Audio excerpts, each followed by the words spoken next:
mən xatırlayıram, düz bir il öncə, bax, biz yenə bu məsələləri müzakirə edirkən vəziyyət tamam fərqli idi, ancaq mən hələ də o fikirdəyəm ki, Qərbin özü də Ukrayna ordusunun bu qədər güclü olmasını o qədər də rahatlıqla. Əlbəttə, bu Ukrayna çox böyük şok yaşatdı olaraq, yaxşı mənada, yəni çox hamımıza sürpriz yaşatdı. 4 ilə yaxın. Fevralda 4 il olur ya bəy, zarafat deyil. Yəni Vətən müharibəsi. Çox oldu. Vətən müharibəsindən də böyük oldu. Çünki Vətən müharibəsi 4 il olmamış bitdi də. İyunda başladı, mayda bitdi. Bunu da keçir. Burada 4 ilə yaxınlaşırıq artıq. Bu fantastik dözüm, qəhrəmanlıq göstərdi Ukrayna xalqı və əskəri. Amma bu da bir yerə qədərdir də. Yəni bunun resurs bir yerdə 4 il dözə bilərsənsə, 4 il dözə bilərsən.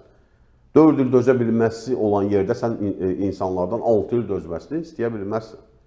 Yaxşı, siz Avropalılar ayılmadınız, tez-tez siyasət başladınız, boş-boş, mənasız mövzulara pul və resurs xərcləməyə, ay nə bilim, iqlim dəyişir, ay nə bilim, gender bərabərliyi, ay nə bilim, pandemiya, nə bilim, nə belə boş-boş, mənasız şeylərə pul xərcləyirdinizsə, bunu da anladıq. Yaxşı, tutalım Ukraynanın siz şərq divarı kimi görürsünüz də. Sizi qoruyan şərq, doğrudan da Ukrayna sizi qoruyan şərq divarıdır. Qalxandır faktiki. Yaxşı, o divarı bərkidin də. Gətirin dibinə beton tökün, armaturla bərkidin, obraz ifadəsini davam etdirsək də. Bunu niyə eləmirsiniz? Söhbət tək silah verməkdən getmir.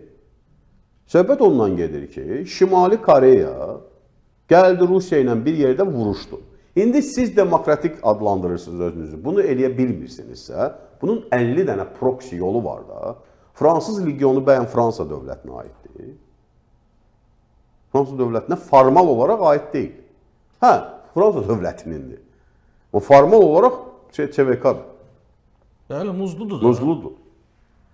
Qurardınız da bir muzlu ordu. Adını qoyardınız Demokratiyanın bayrağı ordusu.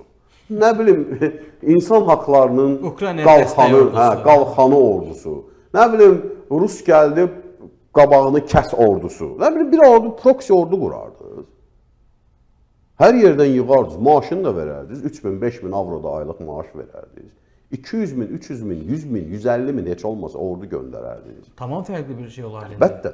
Yaxşı, bunu eləmədiniz, canınız cəhənnəmə. Müharibə başlayandan bəri Ukrayna xalqına zülüm elədilər. Dəbilqə ilə başladı Ukrayna müharibəyə. Dəbilqə ilə. Tank verirsinizmi? Vermirik. Bu qırmızı xətti olmaz. Sonra tank verirlər. Təyyarə verin, Ukrayna yalvarır, Zelenski yalvarır, bizə təyyarə verin. Yox, bu qırmızı xətti vermirik, sonradan verirlər.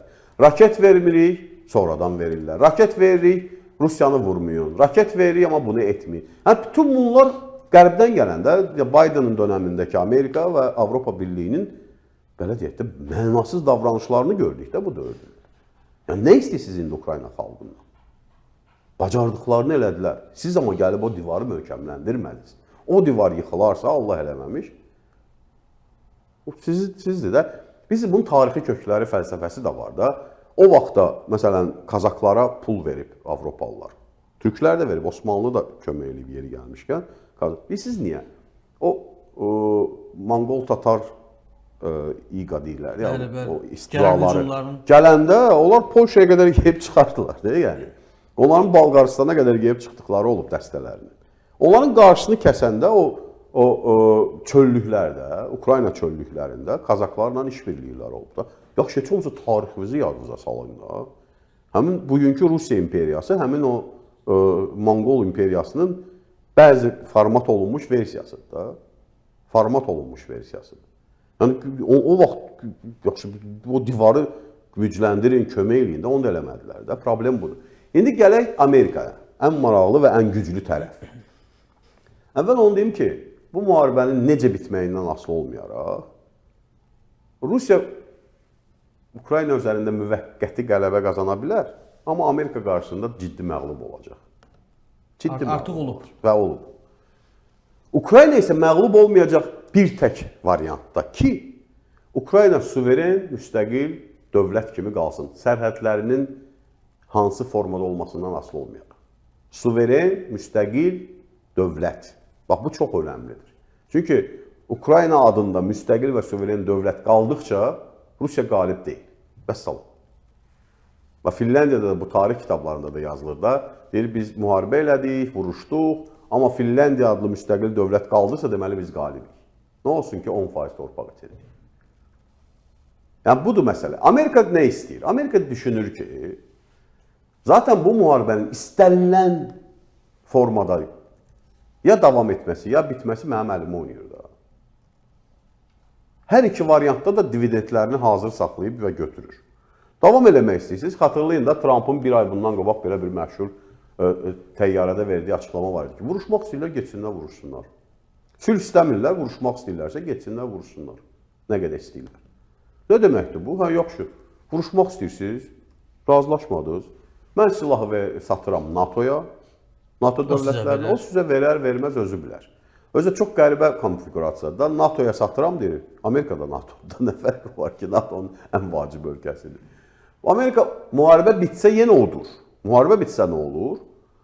Rusiyanın ucu bucağı olmayan resurslarda çıxış əldə edir. Ucu bucağı yoxdur da, bu ölkənin bədbaxtçılığı da bu. Mənim Rusiyadan olan tanışlıqlarım, professorlar da var, müəllimlər də var, nə bilim, siyasətçilər də olub, müxtəlif tədbirlərdə görüşmüş. Həmişə onların üzünə demişəm, yəni üzlərinə demişəm ki, sizin bədbaxtçılığınız buradadır. Allah Taala hər şey verib. Mendeleyev cədvəlinin hamısını verib. Mendeleyevin özünü də sizə verib. Bizə ağıl verməyib. Siz cazibə mərkəzi ola bilmədiniz. Bizim nəyimizə lazım idi ki, Avropa Birliyi, Amerika, nə bilim nə, adam kimi bir ölkə qursaydınız, ətrafınızdakılara hörmətlə yanaşan, bir insana xidmət edən dövlət qursaydınız, Rusiyanın resurslarından biz də istifadə edərdik də. Nə var ki burada? İzah eləməyə çalışırdım ki, keçmiş postsovet ölkələrinin, o cümlədən Ukraynanın, Gürcüstanın, Moldoviyanın qərbə can atmasının səbəbkarı sizsiz, qərb deyil. Qərbin cəlbediciliyi deyil, səninlə qorumaq istəyir özünü. Sən özünü ayı kimi aparırsan deyə, səndən qorunmaq üçün. İndi Orta Asiya Respublikaları, bizim Türk qardaşlarımız nə edirlər? 500-də gəl Avropa Birliyi, 500-də gəl Amerika Birləşmiş Ştatları, 500-də gəl Çin, 500-də gəl Azərbaycan, yeri gəlmişkən Azərbaycanla da bu format var. Niyə edirlər bunu? Sənə görə edirlər də. O Putinin məşhur bir sözü var.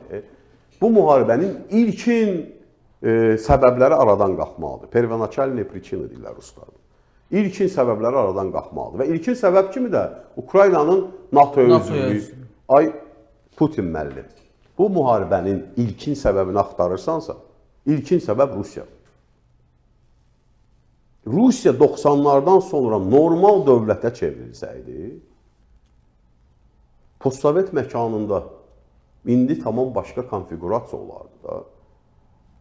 Məsələn, Rus siyasətçiləri, deputatları, Putinin sözçüləri bütün postsovet ölkələrinə söz atırlar, şər atırlar, böhtan, söyüş, təhqir edirlər.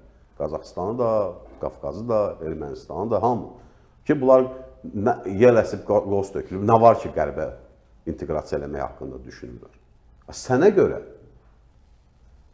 hamı özünü qorumaq istəyir. Ayının öz qardaşını, Slavyan qardaşını bu günə qoyursa, başqa ölkələrlə necə davranacağını düşünüb, dəhşətə gəlib, özünə qalxanlar axtarırlar da, özünü qoruma instinkti işə düşür.